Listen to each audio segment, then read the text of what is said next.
Short questions, short answers by Torah teacher Ariel and E-Bible. Copyright Tate Torah Ministries, 2015, all rights reserved. Here's our question on the table for tonight. What does the Bible say about what foods we should eat? Are there foods a Christian should avoid? So we're going to be talking about issues related to kosher, and that's why I mentioned the table tonight, right? You guys like that reference? Christians, those striving to be Christ-like, and those mature enough to handle the meat of the word, pun intended. I think that they should avoid the items that God told Israel to avoid eating.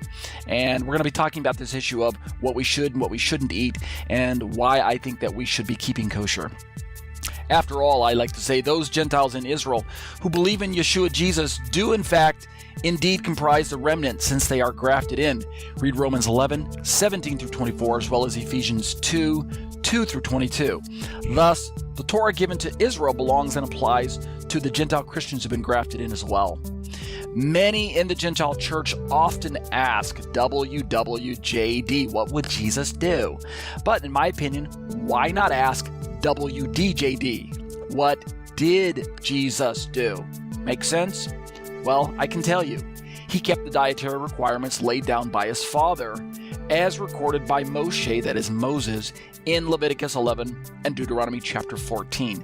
It's plain and simple. There's no dispute that Jesus kept kosher. And since we're on the topic of asking what Jesus did, why not include Peter, Paul, and the rest of the disciples? What did they do? Well, I can tell you. They kept kosher just like their Master Yeshua, Jesus the Messiah. Even after Yeshua ascended to the Father, they still kept kosher. In fact, many Jewish believers in Yeshua were still zealous for the law long after Messiah was resurrected as well. You can read Acts 21:20 to see that there are myriads, right? Multiple thousands that were keeping kosher or keeping the Torah. So, in my opinion, if I'm going to emulate someone by my dietary lifestyle, then I would rather emulate the Master and his first century followers than someone I might hear in the pulpit on Sunday morning, for instance, saying that it's okay to eat anything you want to put into your mouth. I'm not trying to slam those people who are preaching on Sunday morning. I'm simply saying if I have a choice between what the Torah says, what the Bible says, and following after Jesus and the disciples versus something I hear today, let's choose Jesus. I don't judge my brothers who don't eat like I do, but please don't label me the weak of Romans chapter 14.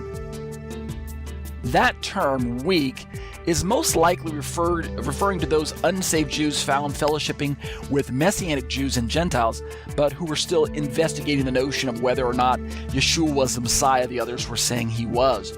Thus, their undecided faith in Messiah was labeled as weak by Paul. You understand? We'll go back and exegete that during the live study, but I just want to let you know right now that that's probably the best way to understand this term weak when we start reading down through Romans chapter 14.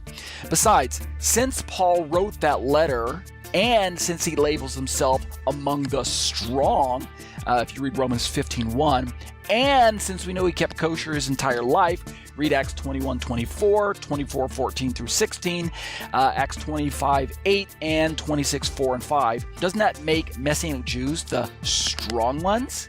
Check out my podcasts, which are available on iTunes. You can search for me in the store under the search term Ariel Hanavi. But if you prefer to watch your theology, check out my YouTube channel, subscribe to my YouTube channel, and click the bell for notifications. New content is added weekly or even daily.